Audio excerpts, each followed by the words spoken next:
Toda a história da humanidade é uma questão que nos acompanha, né, em qualquer momento da história humana. A grande questão, que é absolutamente abstrata, mas ela é funda, é por que é que existe alguma coisa e não nada?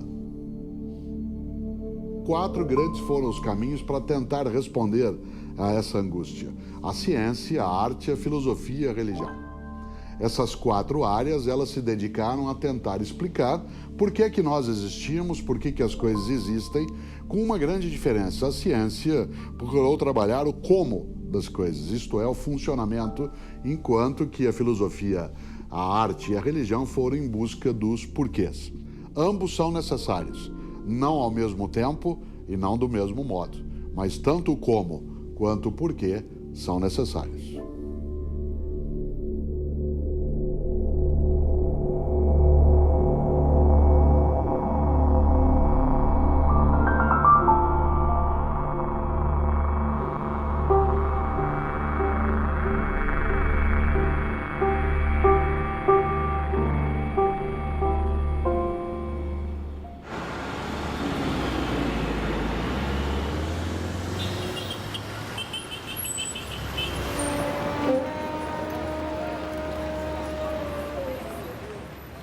Pergunta fundamental: Deus existe? O que é? Onde está?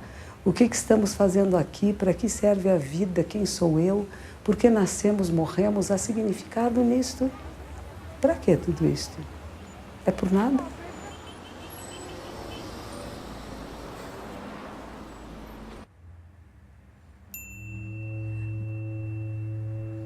Quem sou eu? O que sou eu? Mais do que quem, porque às vezes nós podemos dar nossa carteirinha de identidade, né? Ter meu nome, minha filiação, mas não é essa a pergunta. A pergunta: o que é você, ser humano? Como funciona um ser humano? Corpo, mente, espírito. Há separação? Há divisão? Tem alguma coisa fluindo, flutuando, separada? Ou será que não é uma integração, uma integridade?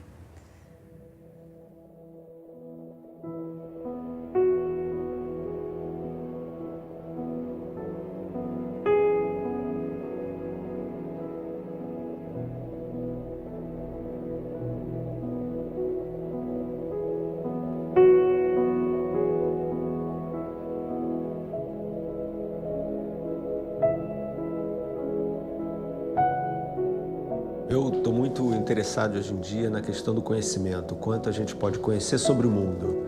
Então, uma maneira de você representar isso, né, metaforicamente, é você pensar que tudo que a gente conhece está numa ilha. E essa ilha é cercada pelo desconhecido, tá? E à medida em que o conhecimento vai avançando, né, a gente vai desenvolvendo novos instrumentos, novas teorias e tal, essa ilha vai crescendo. Mas à medida em que ela cresce, cresce também a margem que ela faz, né, a fronteira, vamos dizer assim, que ela faz com o desconhecido. Ou seja, quanto mais a gente conhece sobre as coisas, mais a gente desconhece também, mais perguntas surgem, né? E essa questão está ligada profundamente com a questão de quanto a gente pode conhecer do mundo. Porque o ponto é que esse oceano do desconhecido, vamos dizer assim, ele em princípio é infinito. Ou seja, a gente, mesmo que o conhecimento humano aumente com o tempo, a gente nunca vai poder conhecer tudo sobre o mundo. Então a gente tem que viver com essa sabedoria, que a gente nunca vai poder ter uma visão completa do mundo, o que não nos torna menos humanos, na verdade nos torna mais humanos e menos deuses.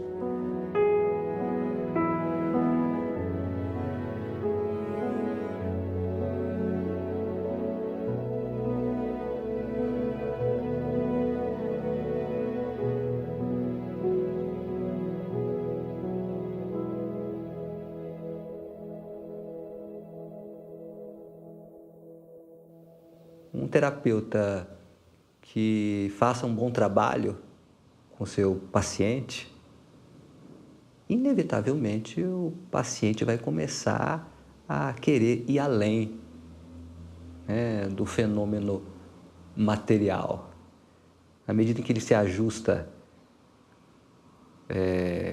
profissionalmente, afetivamente, à medida que ele se alinha no social, ele começa a questionar: quem sou eu? O que eu estou fazendo aqui? Para onde eu vou? Será que de fato o meu propósito externo está em sintonia com o meu propósito interno? Quem sou eu? Essa é a grande pergunta. E quando a gente vai camada por camada, sempre tem uma nova surpresa. E mesmo que a gente chegue na luz, depois se pergunta como a perdeu de novo. Porque é essa inspiração do ser, ela pode escorregar de novo entre os dedos. Ninguém deve pensar que já chegou lá. E dizem que há um estágio que é irreversível. Eu, sinceramente, não alcancei. E quando outro dia, numa palestra, vieram me dizer que eu isso e aquilo, eu digo, olha, essa não é a opinião que a minha esposa tem de mim. Quisera que ela tivesse toda a admiração que a senhora está tendo.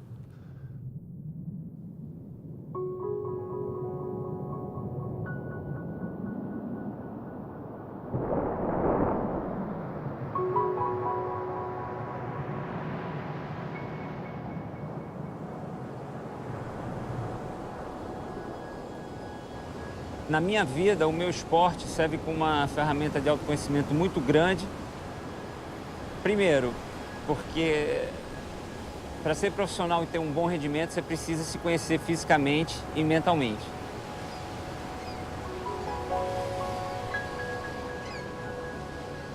Segundo, pela geografia do meu esporte, né? Ele tem uma relação muito direta com a natureza, né? O que é saudável. E também pela necessidade de viajar, o que faz com que você saia do seu casulo e comece a entender o mundo e ver o mundo de formas diferentes.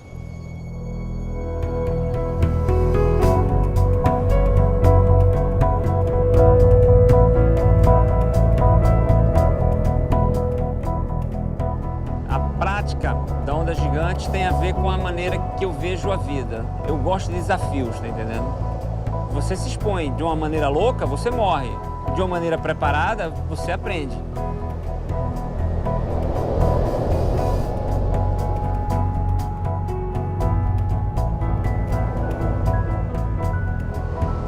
Eu levei toda a minha vida para me entender. E ainda vou passar o resto dela procurando mais e mais dicas para que eu chegue em algum lugar que eu ainda não estou hoje.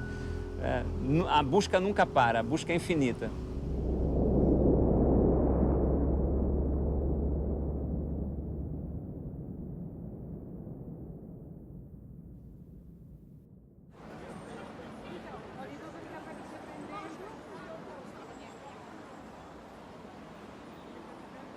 É comum a todas as pessoas buscar uma satisfação, mas, ao mesmo tempo, também é comum descobrir que nada me traz uma satisfação de uma forma definitiva. Nada realmente me preenche. Então, tudo é insuficiente. Então, existe uma busca de que, então, o que é que vai dar essa suficiência? O que é que vai me produzir uma satisfação de uma forma definitiva? Essa também é uma busca comum, mas é necessário discernir esse problema, discernir a situação, analisar e descobrir de que eu estou sofrendo. Eu estou sofrendo porque eu não tenho determinadas coisas que as pessoas têm, ou mesmo que eu tivesse, eu continuaria o meu sofrimento. Quer dizer, discernir o problema para buscar a solução é fundamental. Nem sempre a gente discerne o problema, mas busca uma solução e não sabe para que está a solução, para quê? Porque você não sabe o problema. Então, a solução, você não sabe nem exatamente aonde que você vai encontrar essa solução.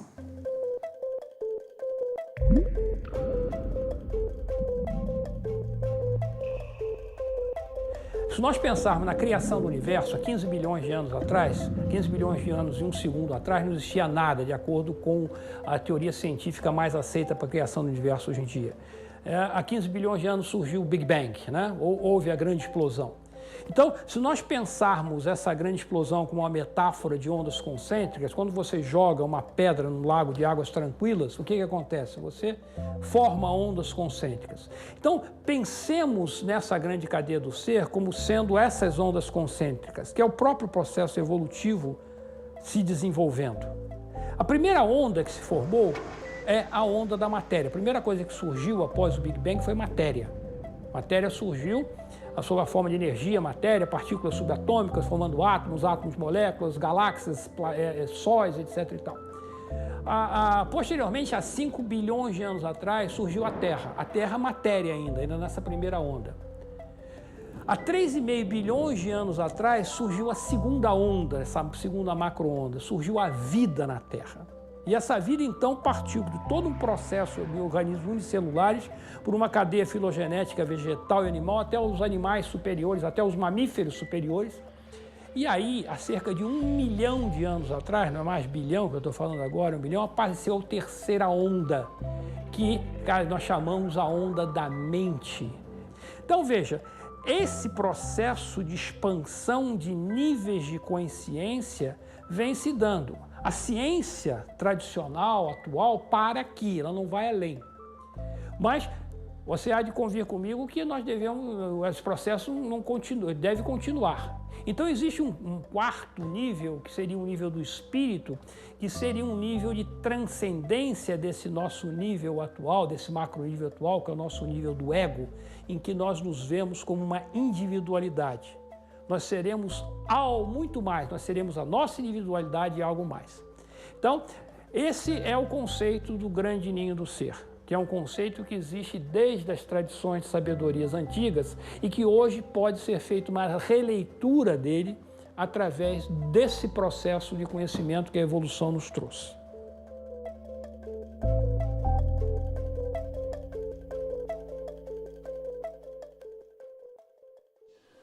Uma vez um aluno me pediu uma entrevista, chegou na minha casa e me fez essa pergunta: como é que o senhor se preparou, como é que o senhor planejou a sua vida para chegar onde o senhor chegou? Eu percebi logo que ele me admirava, queria seguir meu caminho, queria o mapa do caminho, e eu disse a ele: eu cheguei aonde cheguei porque tudo que planejei deu errado. É a pura verdade. Então eu sou escritor por acidente. Já fui outras coisas, já fui professor de filosofia, já fui teólogo, já fui pastor. Agora sou um velho.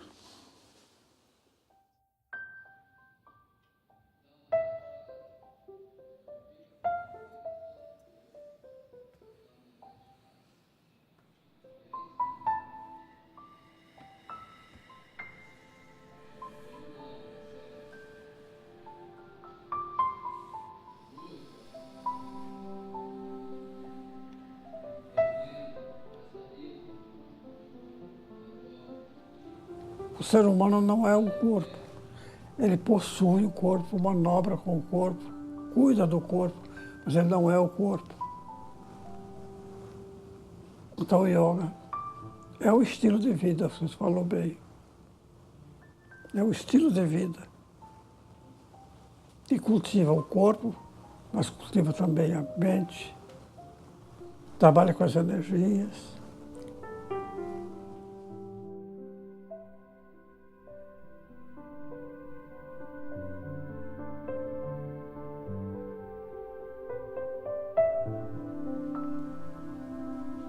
Os grandes yogis não trabalharam o corpo.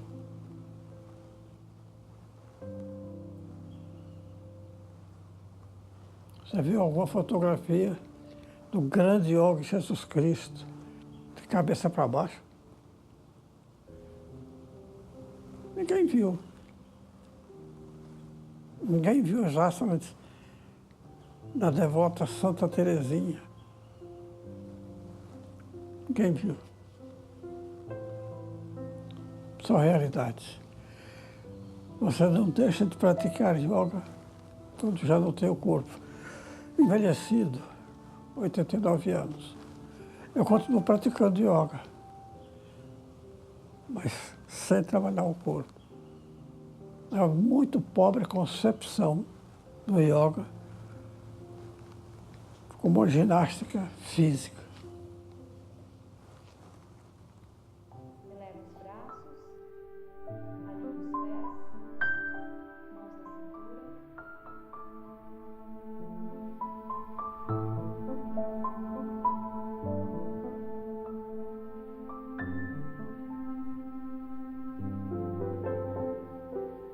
Tem um ditado super pessoal, né? E isso já é muito íntimo, mas é um ditado que fala assim, que está comigo há muito tempo, que é: tudo um dia será nada, e esse nada será o tudo que tanto procuramos encontrar. Eu não sei de onde veio isso, mas isso está na minha vida há muitas décadas. Eu estou tentando entender até hoje esse ditado, mas está comigo, uma coisa que veio. Eleva os braços, Paschimottanasana.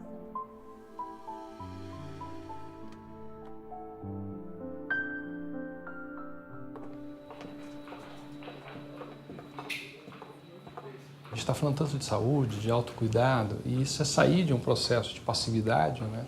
De chegar para o médico e falar: me dá os medicamentos, me dá as vitaminas, me indica qual que é o terapeuta maravilhoso que vai me tocar e vai mudar a minha vida, para um processo muito mais ligado a um autocuidado, a um cuidado diário, a um cuidado que você come, da maneira que você respira, da maneira que você se expressa, né? Num olhar com muito mais consciência sobre os teus atos.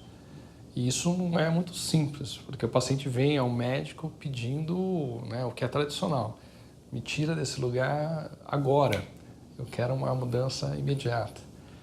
E você devolve para ele um caminho, né, uma visão de caminhar. Eu vou te ajudar nesse caminhar, mas não é uma mudança que vai acontecer de maneira tão abrupta.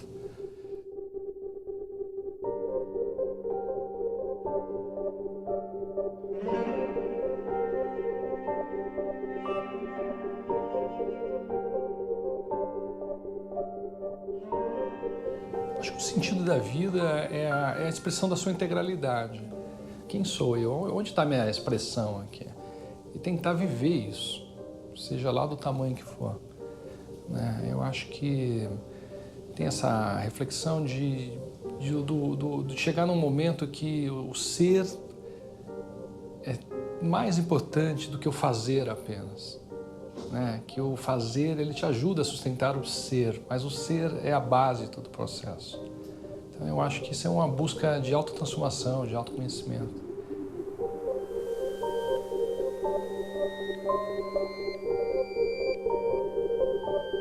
A gente aprende que estamos aqui na Terra com uma finalidade específica que envolveria a nossa evolução.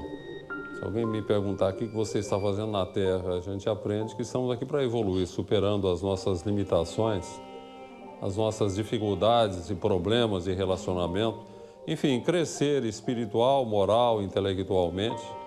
Então eu diria que a finalidade da vida, o objetivo da vida, o sentido da vida para mim seria isso, o empenho de evoluir sempre.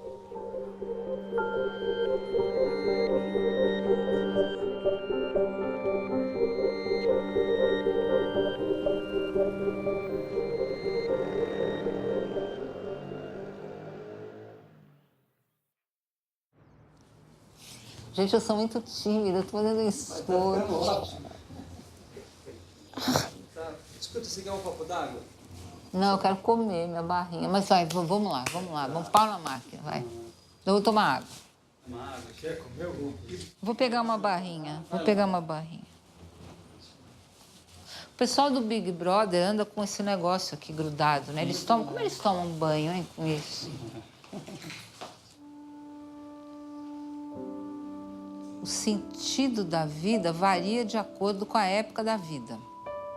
O sentido da vida, para mim, já foi lutar por uma causa, depois foi amar um homem, depois foi cuidar das filhas, às vezes tudo isso junto, às vezes algo em primeira instância.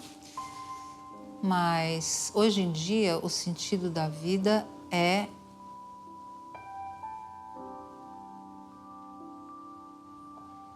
a vida já tem um sentido, eu não sei, é diferente para mim hoje. Hoje eu acho que é O viver é o sentido.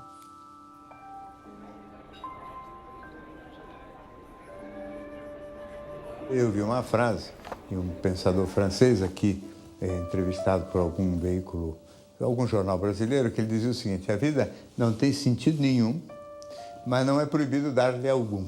Né?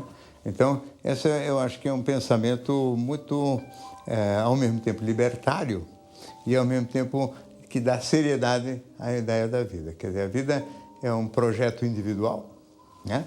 E nisso talvez eu seja mais anarquista do que um indivíduo vinculado a qualquer outra doutrina. É um projeto individual em que você tenta construir uma história para você, né? E uma história que, na minha cabeça, é norteada por valores da ordem moral.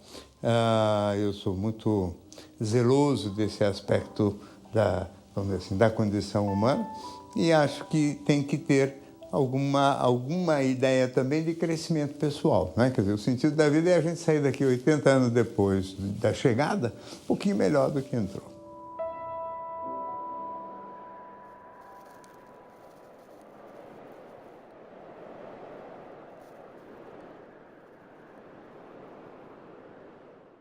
Essa aqui é o K2, assim, não é uma montanha do mundo, mas é a montanha mais difícil de todas, a gente considera. Só que aqui só está a parte superior do K2, ele tem 8.611 metros de altitude, e são 600 metros finais, assim, é gigantesca a montanha muito mais imponente e muito mais difícil que o próprio Everest. Em razão de muitas tragédias que acontecem no K2, o K2 é considerada a montanha da morte. Em termos de números de êxitos e mortes, né, é a montanha que há o maior índice de fatalidades. Então, é uma montanha muito difícil, perigosa, muito arriscada. Foram 3 tentativas, só na terceira que eu consegui chegar lá em cima. E eu prometi nunca mais voltar ao K2. Uma montanha muito bonita, uma montanha que merece muito respeito, mas é uma montanha muito difícil. E não foi possível. Não foi falta de técnica, não foi falta de condição nossa. Realmente, esse ano, as condições do K2 estão extremas, estão muito difíceis. Nós conseguimos chegar até 8.000 metros de altitude, enfrentamos muita neve e, infelizmente, tivemos que desistir dessa escalada.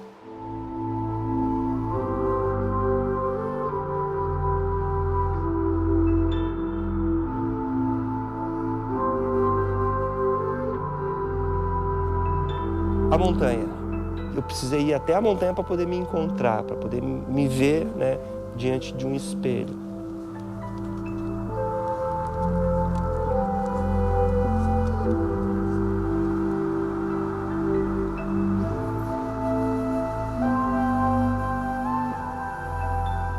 Você estar na montanha desempenhando um esforço físico intenso, muitas vezes correndo riscos, gera-se uma grande introspecção, assim, você começa a pensar em tudo na sua vida, naquele momento que você está ali. É incrível como a minha cabeça viaja nesses momentos que eu estou na montanha. E aí você começa a se conhecer, começa a resolver problemas dentro de você e ter forças para encarar o mundo em si, encarar pessoas, encarar situações. Então, isso causa uma evolução, assim, eu percebo que eu melhoro a partir do momento que eu vou para a montanha e eu volto para a cidade.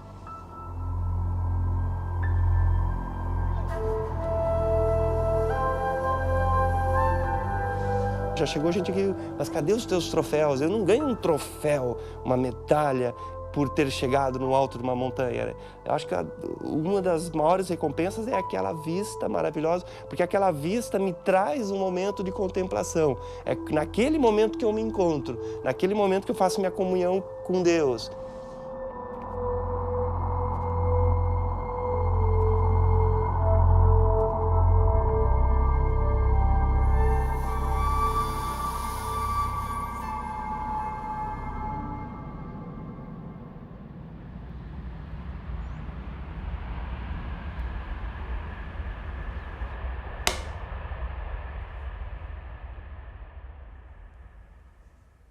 Um dos desafios do ser humano é conhecer-se a si mesmo. Já Santo Agostinho coloca como preocupação básica de toda a atividade dele é responder: quem sou eu finalmente? O ser humano se faz ele mesmo pergunta. E eu creio que é uma pergunta, no fundo, irrespondível. Porque o ser humano é um projeto infinito. Ele é um nó de relações voltado em todas as direções. Para dentro de si, para o outro, para a natureza, para o universo, para o absolutamente transcendente que é Deus. E ele se realiza na medida em que ele ativa essas relações. E por isso, quanto mais ele se relaciona, mais ele se enriquece e mais descobre possibilidades dentro dele. Então, ele não é um sistema fechado, é um sistema aberto. Daí que toda a pergunta exige uma resposta. E essa resposta levanta uma nova pergunta. E assim nós vamos de perguntas em perguntas, de respostas em respostas. E, no fundo, nós não sabemos quem somos. Então, nós sempre estamos buscando. Encontramos espelhos de nós mesmos em todas as partes e não nos identificamos com nenhum deles. Como os orientais expressam, a prisão é maia, é ilusão. É eu nem saber quem eu sou, de onde eu venho e para onde eu vou. E como dizem os bons navegantes, nenhum vento é favorável para aquele que não sabe aonde quer chegar. E a liberdade é precisamente a pessoa tomar consciência e ser capaz de ser o autor da sua própria existência, assumir a autoria da própria existência. Não é uma tarefa fácil, mas eu creio que é a nossa tarefa. E é isso que vai nos trazer a felicidade. E nesse momento, bom, eu me sinto feliz.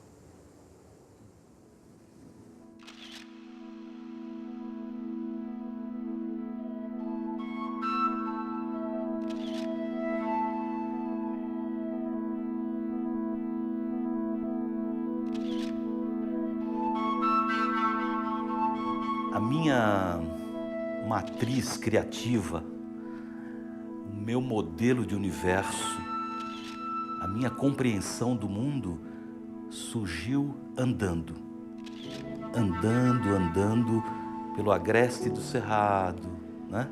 Pelas caatingas, pelas florestas. Ali eu estabeleci o meu percurso na Terra, né? Que é básico, é espalhar belezas, fazer refletir, provocar. Tá aí. O resumo do meu trabalho é basicamente isso.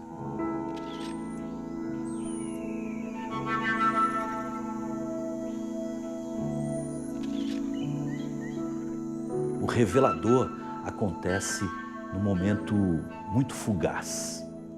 E essa eu acho que é a experimentação, esse eu acho que é o encontro com Deus, com a beleza. É uma lembrança que não me importa se tem registro, não me importa a fotografia, é algo absolutamente pessoal.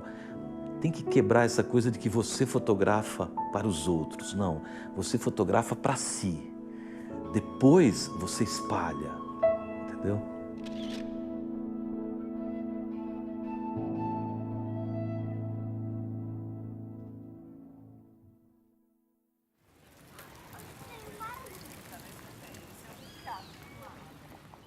É sempre difícil a gente falar das qualidades da gente, né?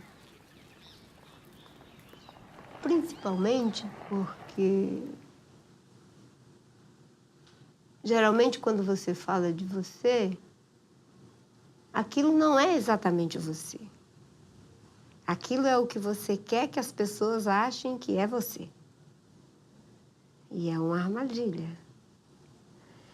Porque você descobre a qualidade de uma pessoa não é quando ela fala de si, é quando ela fala dos outros, né? Mas eu sei que você quer algo mais objetivo, você pode estar pensando, ela está fugindo da pergunta, mas acho que uma qualidade que a gente deve cultivar não é que eu a tenha, mas que eu almejo tê-la.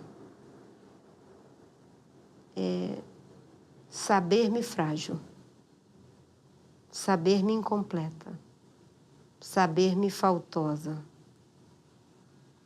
dependente desse outro que me sustenta, que me completa, que me acalma e que me inquieta.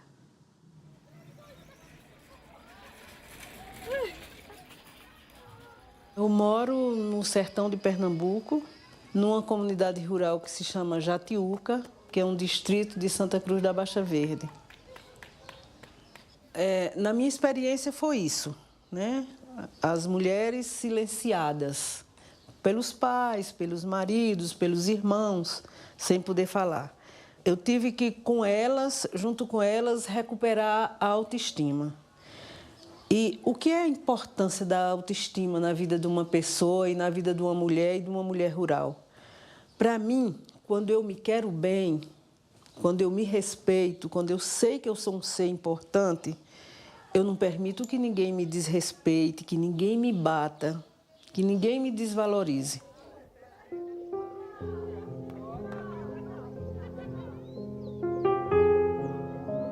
Para chegar até as trabalhadoras, nós temos vários exercícios.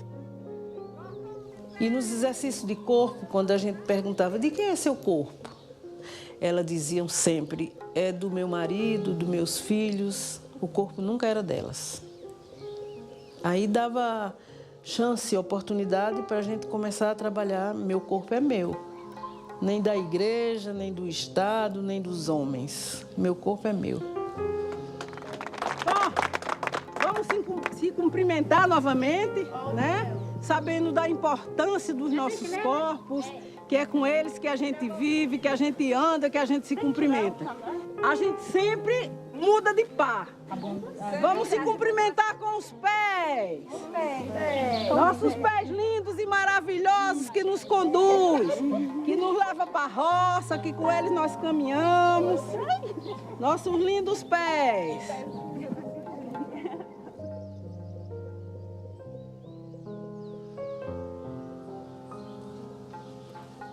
Eu estava numa reunião e tinha uma senhora, devia ter 60 anos ou mais. E ela chorava, chorava, chorava. Aí eu não quis expor, perguntar, por que você está chorando no meio de todo mundo? Procurei uma horinha reservada de lanche e aí perguntei a ela, por que você está chorando assim, fulana? Ela disse, ô Vanete, é porque você está dizendo tanta coisa linda, tanta coisa importante, e eu não vou mais conseguir mudar minha vida.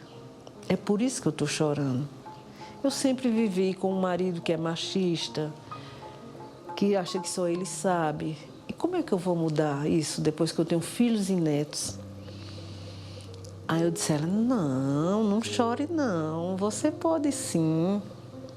Mas posso o quê? Se você pode contar a sua experiência, você pode dizer às outras, às jovens, às suas netas, que não é bom assim, que elas podem mudar agora a vida delas. Então, você quer uma contribuição maior? Ela ficou com uma cara linda.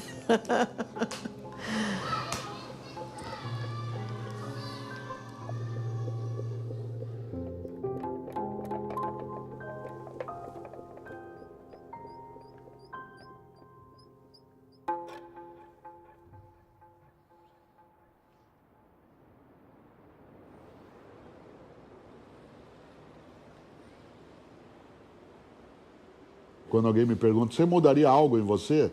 Eu digo sempre, claro, com alegria. Inclusive porque se algo que me chateia é quando alguém diz, depois de me encontrar, depois de um ano, Cortella, né, você continua o mesmo. Você já imaginou, no mundo de mudança, de alteração, de processo, eu ter ficado congelado? Se tem uma coisa que eu detesto é a ideia de ter uma vida formal, em que eu congele alguns cadáveres. Eu, para usar uma frase antiga, não me envergonho dos homens que eu fui. Mas eu gosto de lembrar que eu já tive muitas vidas que foram sendo feitas, refeitas e reinventadas.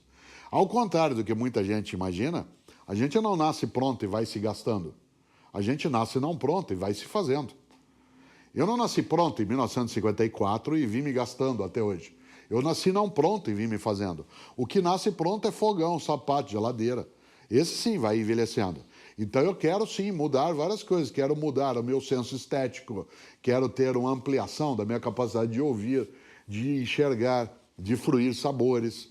Eu quero ser capaz de mudar a minha conduta em relação a algumas pessoas com as quais eu convivo para que ela fique melhor. Ainda bem, né? Você ser do mesmo modo, de uma maneira persistente, não é sinal de coerência, é sinal de tacanhice mental.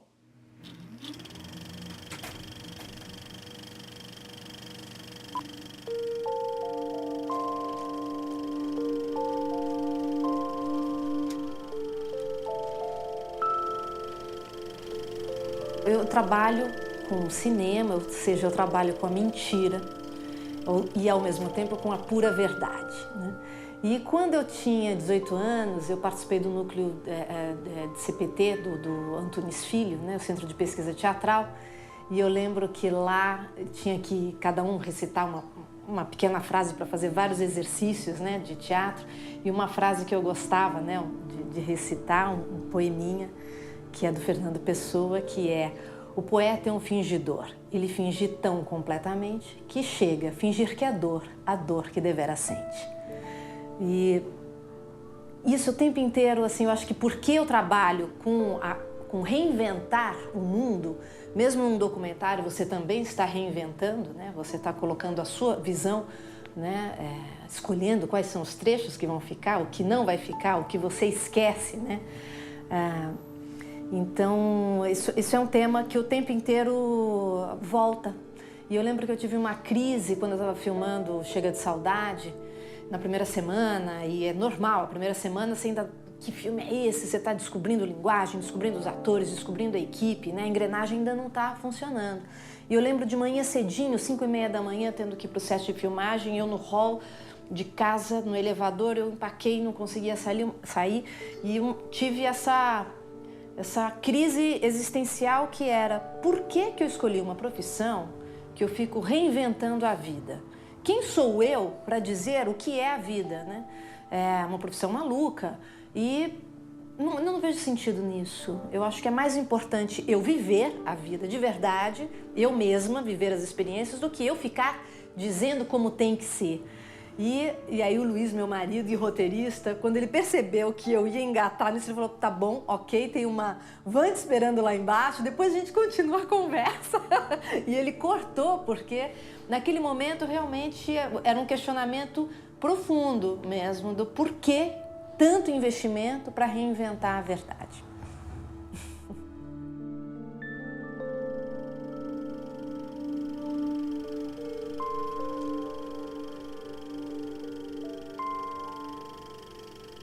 Em toda obra de arte há um elemento de dor.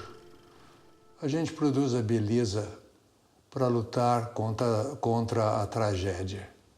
Aliás, essa é uma observação que Nietzsche faz no livro dele, As Origens da Tragédia Grega, a partir do espírito da música. Os gregos, que tinham um agudo senso do trágico, eles não eram como os cristãos sempre têm um final feliz, porque ainda que tudo aconteça de desgraça, você vai para o céu e tudo vai ser feliz. Os gregos não. Tragédia era tragédia. E ele então faz a pergunta: se eles eram assim tão dominados pelo espírito do trágico, por que é que eles não se matavam? A resposta que ele sugere é: eles não se matavam porque eles cultivavam a beleza. A beleza permitia que eles olhassem para a tragédia face a face.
Eu sou autodidata, então eu aprendi sozinha a pintar. O meu caminhar, eu sempre tenho em vista a evolução do meu espírito, eu como espírito, não eu como Tatiana hoje. A Tatiana, sim, eu sou Tatiana também, né? Então, esse é o meu caminhar. E junto com a minha arte me ajuda muito com tudo isso, porque é um autoconhecimento contínuo, né? Estou o tempo todo lidando comigo mesma, com coisas de dentro, então isso ajuda muito.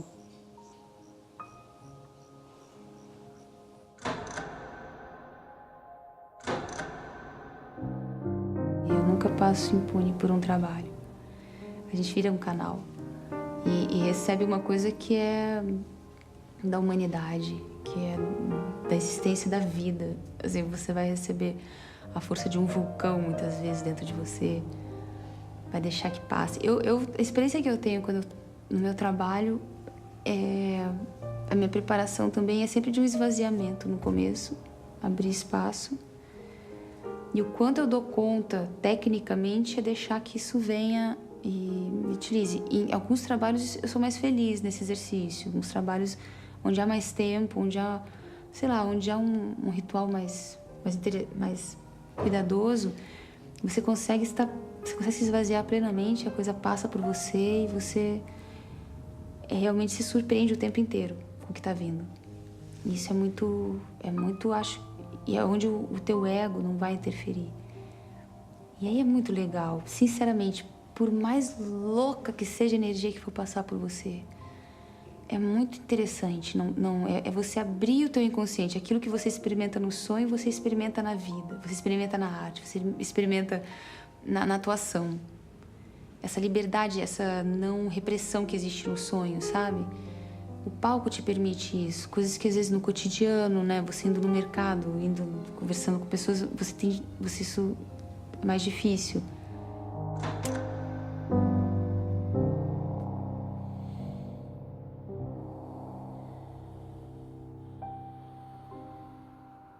Eu acho que tanto o processo do ator quanto o processo do palhaço são processos profundos de autoconhecimento. Se você quiser vê-los assim. Você tem que visitar profundamente o teu amor, se você quiser fazer Romeu. Se você não lida bem com o amor, meu irmão, você não vai fazer Romeu. Você não vai conseguir comunicar. Porque você não consegue comunicar o teu amor para tua mulher.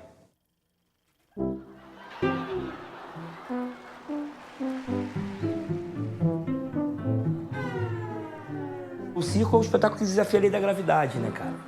As pessoas voam, se equilibram num fio, jogam 7 objetos pro ar, fazem desaparecer e aparecer coisas, corpos perfeitos. E o palhaço, por que o palhaço tá ali? Porque o palhaço é aquele que cai. O palhaço é aquele que erra. O palhaço tá no espetáculo de circo para dizer, ó, tu é humano, tá? Tem lei da gravidade, tá?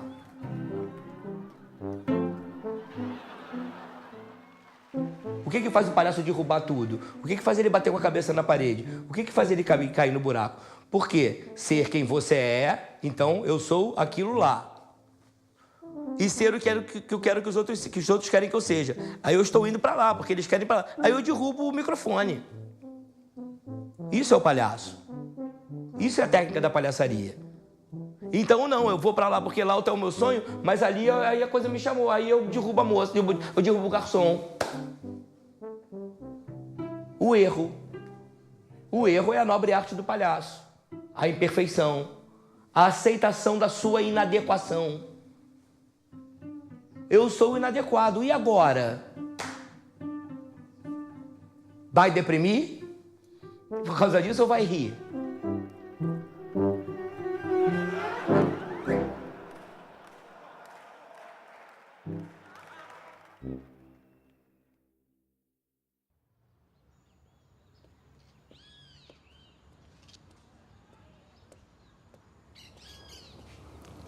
É uma frase que eu li há algum tempo que diz que às vezes a gente está condenado a ser feliz. E eu gosto bastante dessa frase, eu acho que ela explica muita coisa. O que ela explica? Quando, por exemplo, eu não comecei a tocar piano cedo, né?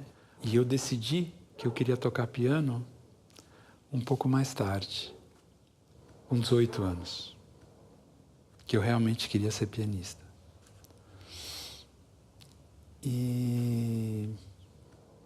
Mas aí, quando eu percebi isso, eu não tinha outra escolha senão ser pianista. E nesse sentido eu senti que era quase uma condenação. Porque para mim ainda era uma pergunta, será que eu vou realmente tocar piano, saber tocar piano? E eu percebi que se eu não tocasse eu me sentiria muito triste. Então, pouco a pouco eu fui percebendo que era isso, né? Quer dizer, que às vezes a própria vida te apresenta o desafio e você não tem escolha se não encarar aquele desafio. E então é por isso.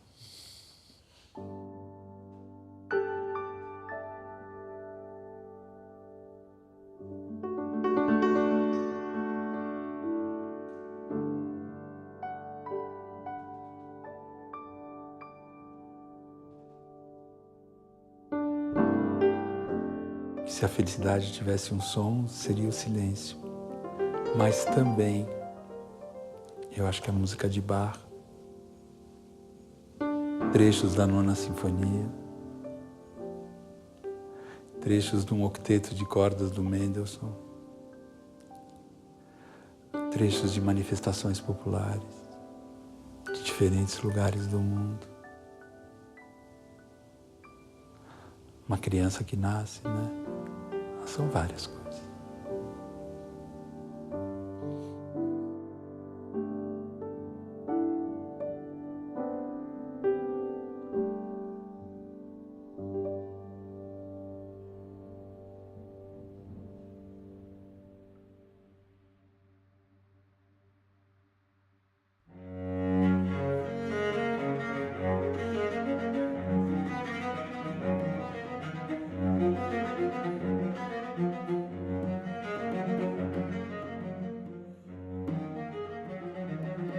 Felicidade, para mim, se resume à paz de espírito.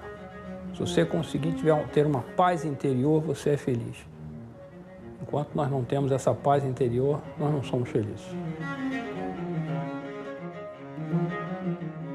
A felicidade é você se sentir bem com você e com as pessoas que estão ao seu redor. Simplesmente é isso para mim, né? E estar num lugar que você gosta. Eu gosto de estar... Para me sentir feliz, eu tenho que estar no meio do mato, tenho que estar no meio da natureza. Muitas vezes a felicidade ela é uma sensação de estar no lugar certo, na hora certa. Esteja acontecendo o que está acontecendo. Ela é mais isso.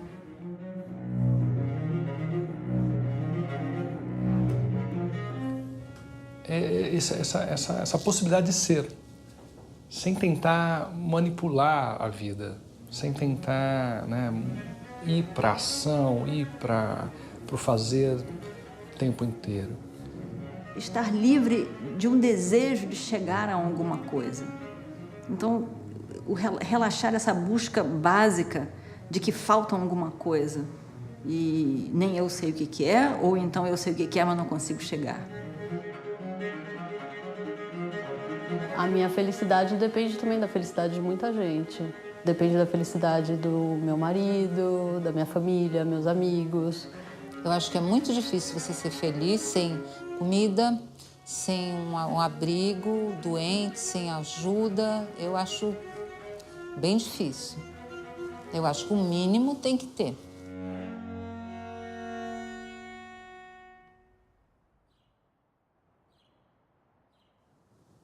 Por que existem tantas visões diferentes de felicidade? Porque a felicidade é original para cada um, porque nós somos originais.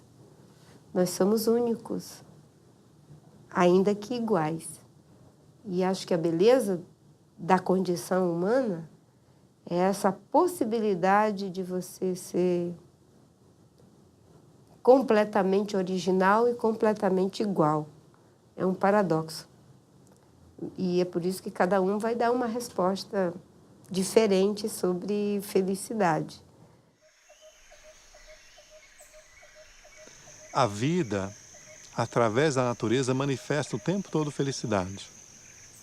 Você vai perceber que as pessoas sempre estão mais felizes quando buscam o sol, a praia, as águas da cachoeira, quando buscam se reunir em volta de um fogo numa lua cheia, pulsa uma determinada energia, uma determinada alegria.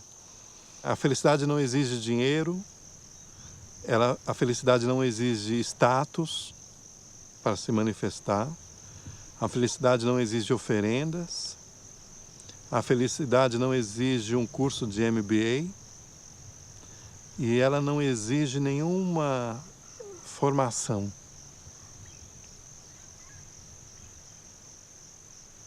Só sintonia. Por isso que a minha resposta é óbvia. Felicidade é um estado de espírito. A felicidade, eu acho que ela está em tudo, né? Ela está em toda parte. Eu gosto muito de pensar naquela imagenzinha, assim, de um peixinho, né? Nadando num vasto mar, né? E perguntando assim para o outro peixe, né? Onde é que fica esse oceano aí que todo mundo fica falando? Eu acho que a felicidade, sabe... Em princípio, sim, né? Ela é reconhecida como uma coisa que está dentro, né? Mas eu acho que ela está em tudo também.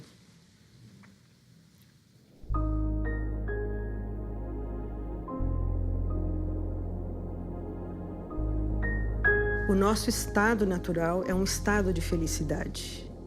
E, no entanto, ou seja, a vida, assim como nós a percebemos, né? A realidade, assim como nós a percebemos, cria uma série de fenômenos.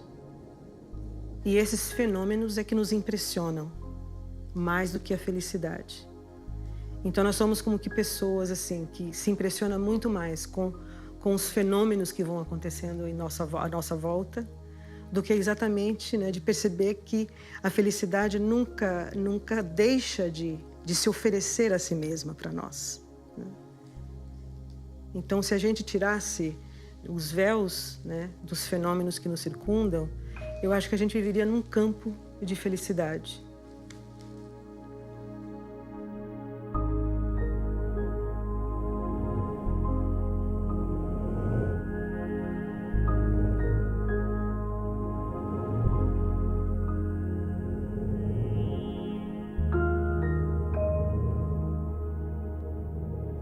Uma vez eu estava na casa de campo que a gente tem aqui em Petrópolis e estava fazendo um exercício de relaxamento.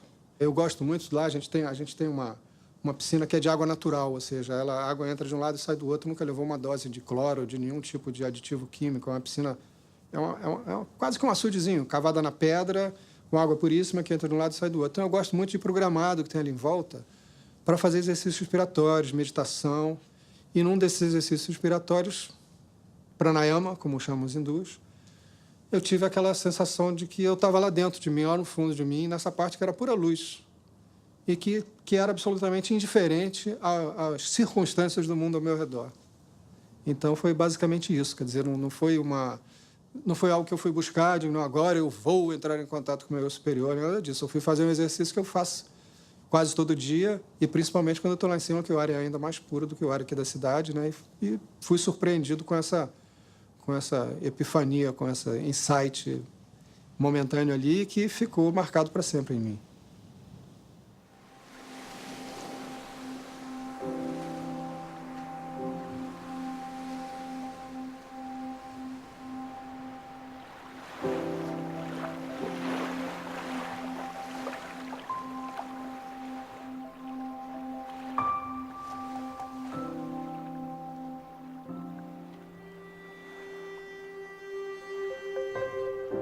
Eu acho que um dos momentos felizes assim na minha vida que eu me lembro bem foi um momento de transcendência metafísica, vamos dizer assim, que é uma coisa que, puxa, cientista falando isso, mas é verdade, que quando eu tinha 15 anos, o meu irmão mais velho me levou para a ilha de Itacuruçá para passear lá, ele vivia lá sempre e tal, ele era meio riponga.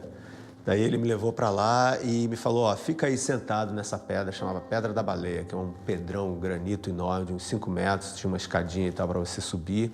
Fica aí, pensa no mundo, medita e depois a gente conversa. E eu fiquei sentado naquela pedra e tinha uma cássia em cima de mim, assim, cheia de flores, e tinha aquele mar maravilhoso, e eu vi, assim, um cardume de robalos pulando, sabe? Assim, eu falei... E naquele momento eu percebi que eu não era mais eu era tudo aquilo. E foi um momento assim muito, muito espiritual para mim. E eu me senti parte de uma coisa muito maior. E talvez tenha sido aquele momento na minha vida em que eu tenha entendido que a minha busca era uma busca por entender esse mundo.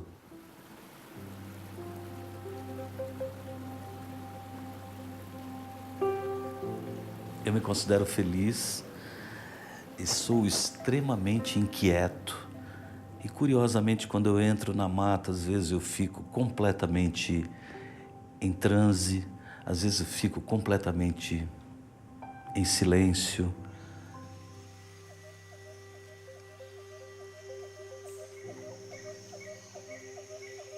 Eu tenho muitos momentos de felicidade. Obviamente que se a gente fosse o tempo todo feliz, a gente nem saberia o que é felicidade. E talvez nem valorizasse tanto esses momentos. Eu tenho 5 netas e agora nasceu um neto.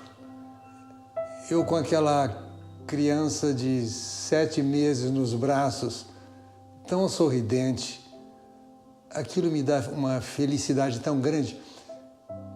E meu filho, comentando essa felicidade, disse que a felicidade era tão grande que ele tinha medo. E eu disse, eu também sinto medo, porque quando a felicidade é demais, a gente sempre tem medo de que alguma coisa possa acontecer.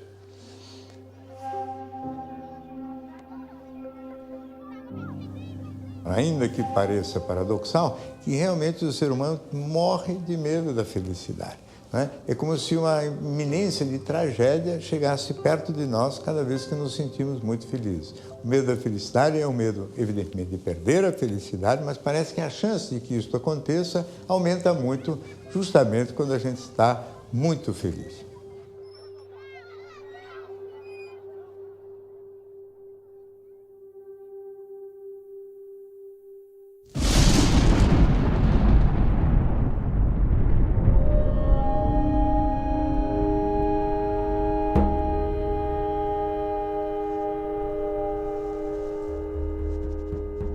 Todas as tradições religiosas falam isto. Tem que atravessar a noite escura, o grande deserto. Uma vez eu subi o Monte Fuji, que é um vulcão, né? E é uma coisa maravilhosa. Você começa a subir a montanha e ela é linda. Então tem flores, tem verdinho, e aos pouquinhos vai acabando a vegetação e ela vai ficando cada vez mais íngreme e mais difícil. A prática da vida espiritual, ela é assim. E muitas pessoas só querem o verdinho. A beira da montanha ali embaixo é bonita, é gostosinho. Ah, eu já vi. Você sobe a primeira plataforma, você tem uma pequena visão de si, do mundo, da vida, de um pontinho um pouquinho mais alto, e você fala, já tá bom. Porque mais para lá, aí vai cansar. Isso é suficiente? É suficiente para muitas pessoas, que bom, teve uma pequena visão. Mas há outros que não se contentam com isto. Eu quero ter a visão maior, então eu vou ter que fazer esse esforço maior.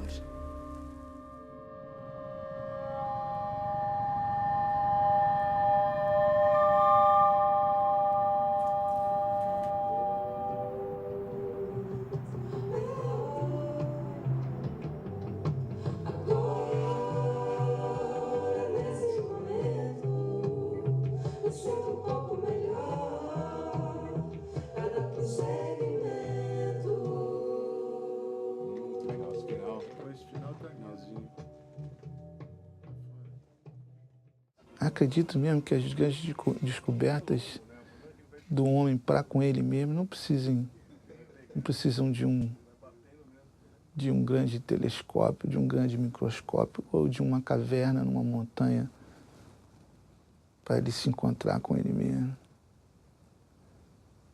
Deve ser mais corriqueira essa procura. Se a gente vivesse numa sociedade, numa educação que isso fosse estimulado, era mais fácil de todos nós conseguirmos isso. Momento mágico! Caraca! Por fora e por dentro. Por fora e por dentro. Muito bom.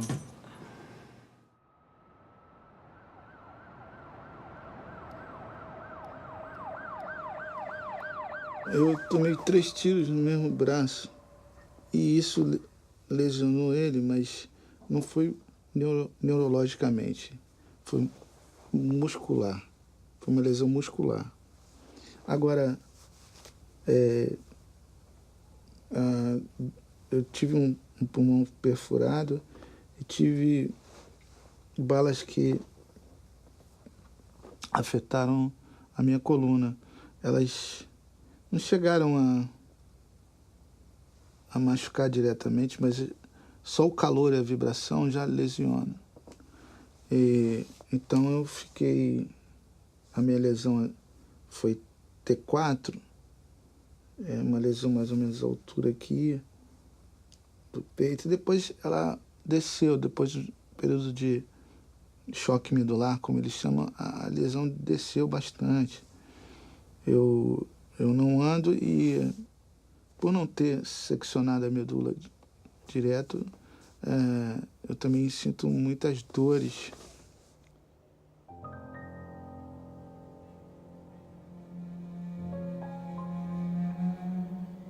Durante uns bons 7 anos da minha vida, eu não tinha planos, eu ganhava um dia de cada vez.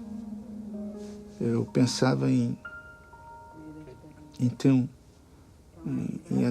acordar e até a hora de dormir, preservar um pouco de equilíbrio, só por aquele dia.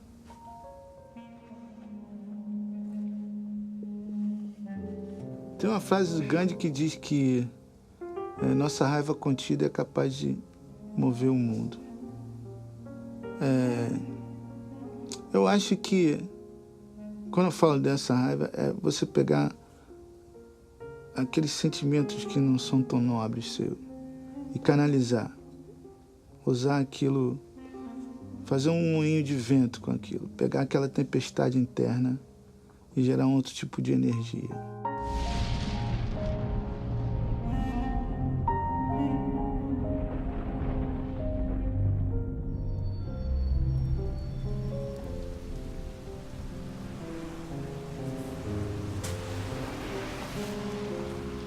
Para mim, o grande catalisador não é a dor, é a crise. Porque a crise acrisola, a crise purifica, a crise desfaz todas as gangas, tudo aquilo que não é substancial cai e fica só substância. E nisso vai junto dor, vai junto decepção. Então, a dor,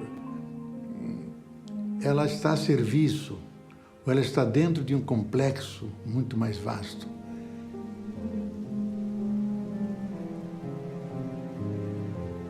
A dúvida, a crise, né? Mesmo uma depressão até um certo ponto, ela é bem-vinda por provocar uma reflexão, por assumir, não sei, tenho dúvida, o que eu tenho aqui não me serve mais. Para onde eu vou? Não sei, né? Não é tão simples. Então eu tenho que pesquisar, eu tenho que experimentar até... Ah, ok, agora é por aqui.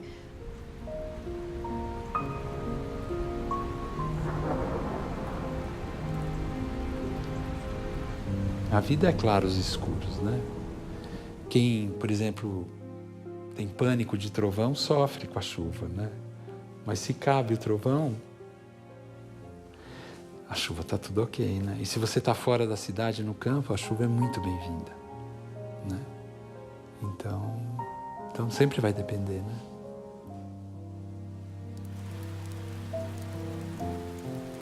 A tristeza é uma emoção natural e importante, porque ela nos ajuda a vivenciar o luto, a deixar morrer, para poder renascer. E o problema é que todo mundo quer renascer, mas ninguém quer morrer. Eu acho que todos os sentimentos estão aí para você passar por eles. Tá triste, fica triste, chora. Cara, eu tô triste. Tá triste por quê? Pô, tô triste por isso. Pô, cara, parei que eu vou chorar um pouquinho. Chorou, passou? Vamos sair, vamos tomar um chopp, vamos ficar um pouquinho alegre? Vamos. Eu acho que é muita... Acho que é muita glamorização desses lugares de emoção. Tudo é temporário. Veja, as emoções em nós, elas são muito rápidas. São instantâneas, são como... O resto é memória. E a gente fica chamando essa memória. E nós adoramos chamar a memória, principalmente coisas desagradáveis, né?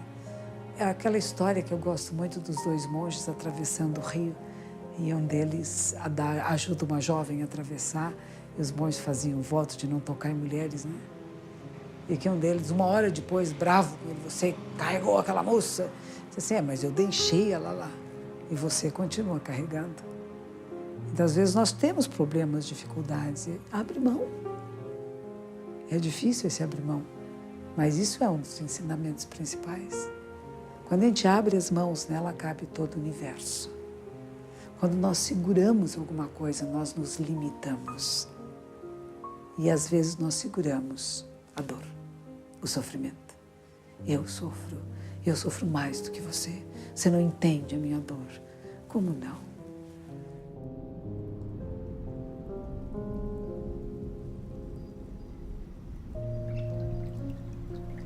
O sofrimento não alcança apenas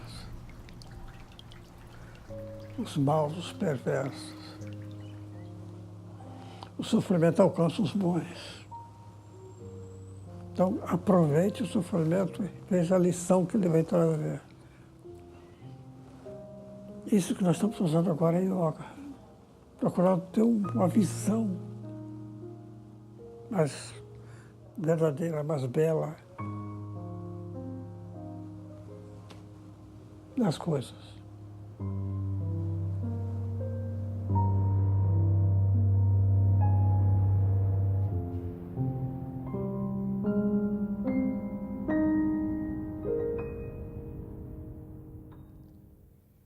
Você já falou um pouco sobre isso, mas eu gostaria que você comentasse essa frase de que a vida é muito curta para ser pequena. Pois é, um dia, Benjamin Disraeli, que foi um grande político e pensador do século XIX, no mundo britânico, aliás, foi primeiro-ministro da Rainha Vitória, Benjamin Disraeli disse essa frase, a vida é muito curta para ser pequena. Já basta que a vida curta seja para que a gente consiga apequená-la de algum modo. E o que é apequenar a vida? É ter uma vida que seja superficial, banal, fútil, uma vida que, antes de tudo, ela seja pequena, isto é, diminuta. Vida é algo para engrandecer a mim e aqueles que estão à minha volta. Desse ponto de vista, eu sempre digo, quando eu partir, e eu partirei, eu sou mortal, nós somos o único animal que é mortal, né? Todos os outros animais são imortais. Porque, embora todos morram, nós somos o único que, além de morrer, sabe que vai morrer. Teu cachorro está dormindo sossegado a essa hora, teu gato está tranquila. Você e eu sabemos que vamos morrer. Desse ponto de vista, não é a morte que me importa, porque ela é um fato. O que me importa é o que eu faço da minha vida enquanto minha morte não acontece, para que essa vida não seja banal, superficial, fútil, pequena. Nesta hora eu preciso ser capaz de fazer falta. No dia que eu me for, e eu me vou, eu quero fazer falta. Fazer falta não significa ser famoso, significa ser importante. Há uma diferença entre ser famoso e importante. Muita gente não é famosa e é absolutamente importante. Importar, quando alguém me leva para dentro, importa, ele me porta para dentro, ele me carrega. Eu quero ser importante. Por isso, para ser importante, eu preciso não ter uma vida que seja pequena. E uma vida se torna pequena quando ela é uma vida que é apoiada só em si mesmo, fechada em si.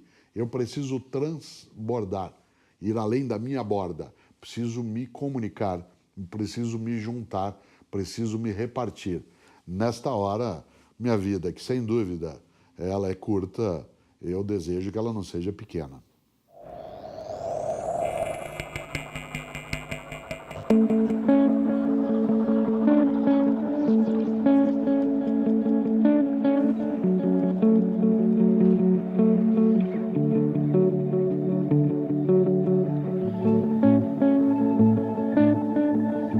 Acho que o sofrimento maior do ser humano se deve ao fato de que ele nasce sem manual de instruções.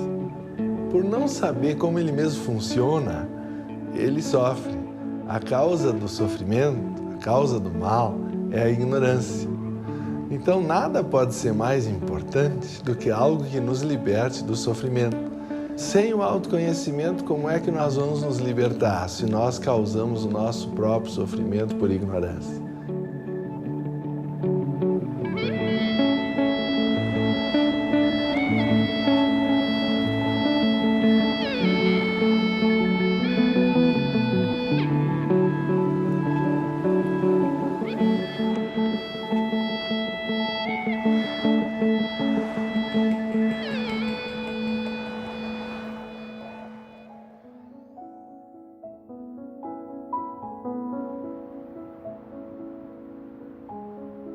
Erasmo Silveira Neto é o meu nome verdadeiro, que é o nome de nascença, e é um menino que está guardado dentro do meu coração, bem criado, um menino que teve estudo, um menino que teve o carinho da família inteira. É um menino muito feliz.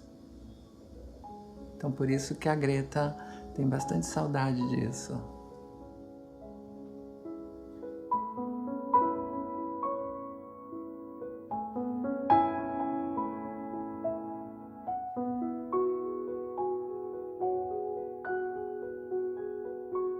A minha família reagiu com muita mágoa, com dor, uns se sentiram traídos e eu, para não machucá-los, eu mesma abandonei a minha casa, fui morar na casa de amigos em diferentes lugares, em lugares bons, lugares ruins, eu estive. Depois de algum tempo eu soube que a minha irmã me procurava, minha família me procurava, meu padrinho me procurava. E depois de um certo momento eu achei que eu deveria de enfrentá-los, retornei e aí as coisas ficaram mais calmas, né? Mas é engraçado que nunca nos sentamos para resolver isso. Só voltei, minha mãe e meu pai me receberam e ficamos sentados os três no sofá sem trocar uma palavra. E eu só perguntei se eu podia ficar. Pronto, e fiquei.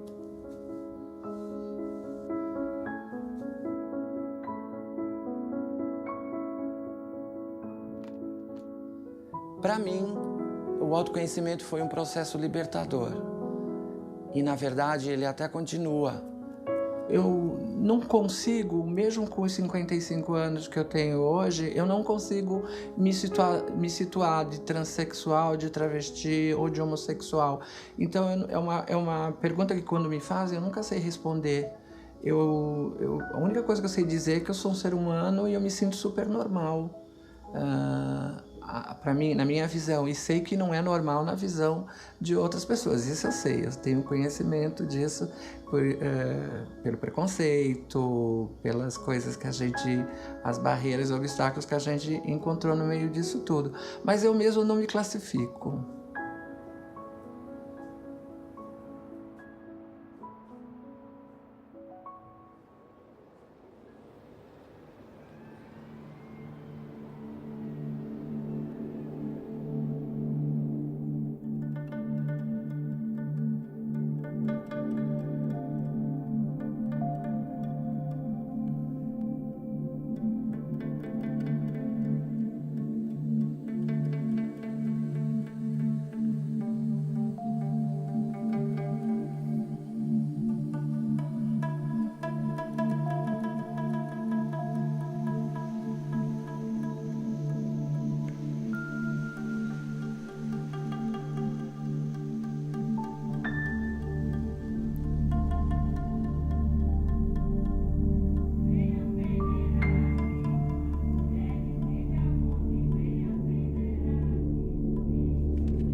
Desde que eu me conheço por gente, a minha questão sempre foi desvendar os mistérios do universo.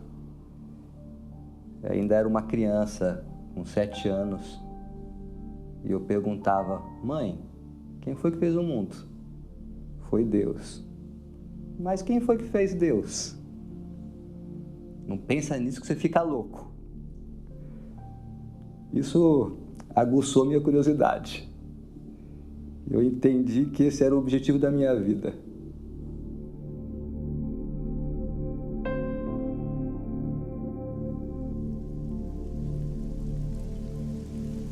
Eu sou apaixonado pelo não saber. Para mim, a dúvida é uma coisa muito legal, né?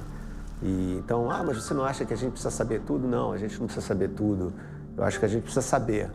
E a gente precisa saber cada vez mais.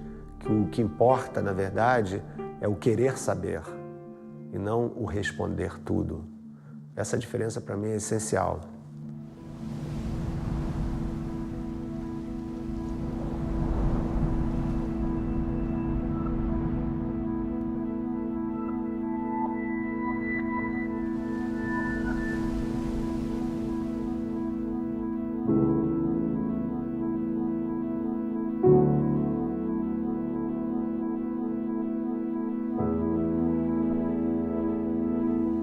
A frase na entrada do oráculo de Delfos era: homem, conhece-te a ti mesmo, né? E todas as grandes tradições falam que o mais importante de tudo é você saber quem você é, você se conhecer cada vez melhor.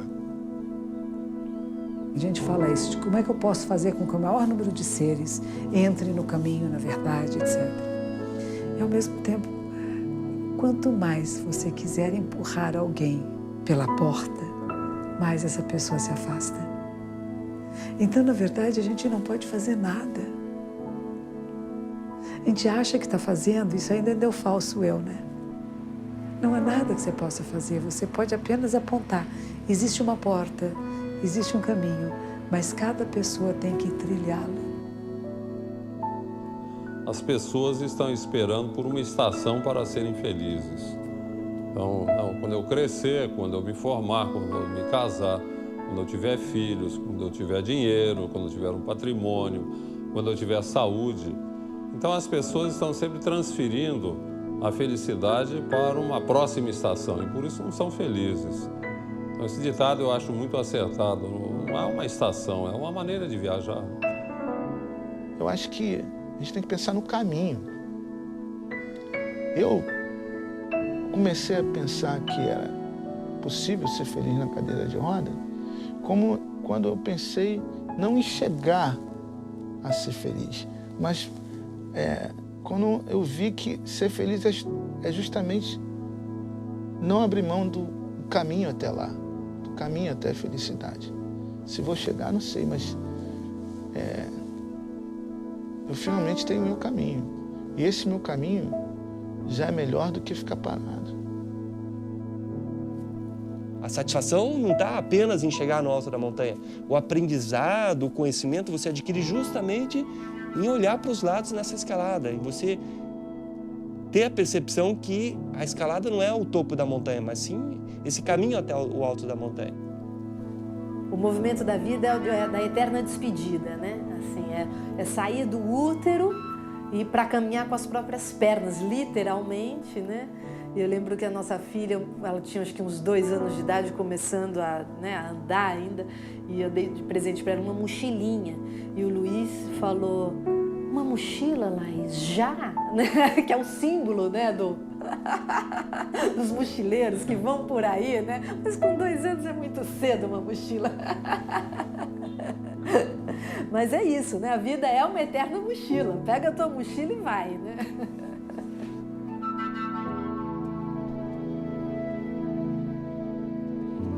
A minha grande pergunta é o que nos espera do outro lado. Quando eu fechar os olhos, digo: o que vou ver? Qual é o rosto de Deus?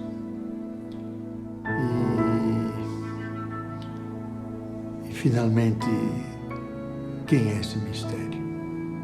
para mim é a pergunta que me persegue dia e noite.